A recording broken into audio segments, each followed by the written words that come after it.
কে কে নতুন টাকা পাইছেন সবাই জানাবেন। তবে আমি এখানে 20 টাকা আর 50 টাকার মানে রিভিউ দিচ্ছি। যেহেতু টাকাটা আমার না, আমি সুজনের কাছ থেকে নিয়েছি জাস্ট দেখানোর জন্য। আমি এখনো নতুন টাকা পাই নাই হাতে। তো যাই হোক, নতুন টাকা দেখা মনে হলো যে আপনাদের সাথেও শেয়ার করি। তো এইখানে 20 টাকায় যেটা আছে সেটা হচ্ছে মন্দিরের ছবি, কান্তজিউ মন্দির, দিনাজপুর। এই যে দিনাজপুরের মন্দির। তো যাই হোক, আর এদিকে আছে পাহাড়পুর বৌদ্ধবিহার, নওগাঁ। যাই হোক, মোবাইলের লাইটের আলোতে দেখি না। এই যে 20 টাকা, 20 টাকা হয়তো মেবি আপনারা অনেকেই ছবি দিচ্ছেন, আমি দেখছি। আমি বাস্তবে আজকে প্রথম দেখছি, তাই আপনাদের সাথে শেয়ার করতেছি। আর এইদিকে 50 টাকা, এই যে 50 টাকাটা খুব সুন্দর। যেহেতু এখানে কি আছে দেখে, আহসান মঞ্জিল ঢাকা, এই যে 50 টাকা। আর এইদিকে আছে সংগ্রাম শিল্পাচার্য জয়নুল আবেদিন। এই যে আপনাদের সাথে জাস্ট শেয়ার করার জন্য যে দেখাইলাম আর কি, যেহেতু এটা আমি পাইছি আরেকজনের কাছ থেকে। আর এখানে কি লেখা, চাহিবা মাত্র ইহার বাহককে 50 টাকা দিতে বাধ্য থাকিবে। ও আচ্ছা, এটা বাধ্যতামূলক করে দিছে হয়তো বা।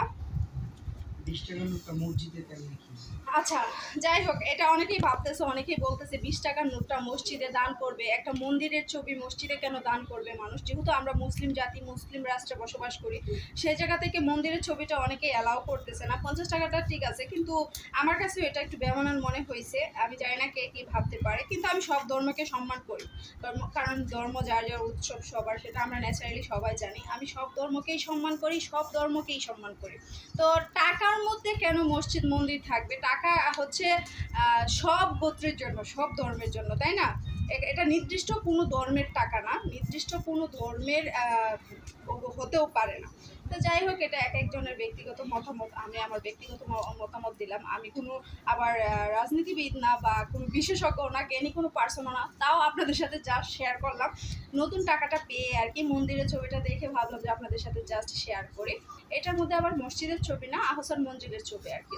আর এদিকে তো জয়নুল আবেদিনের শিল্পচার্য, খুব সুন্দর একটা আর্ট সেটা। আর এখানে বৌদ্ধবিহার 20 টাকার মধ্যে, আর মন্দির। যাই হোক, অনেকক্ষণ বক বক করলাম। অবশ্যই সবার মতামত জানাবেন সবার জায়গা থেকে। আমি আমার জায়গা থেকে মতামত জানাইলাম। ধন্যবাদ সবাইকে। অবশ্যই এটা কেউ নেগেটিভলি নেবেন না, আমি আমার মতামত প্রকাশ করলাম আর কি। সবাই ভালো থাকবেন, সুস্থ থাকবেন। আল্লাহ হাফেজ।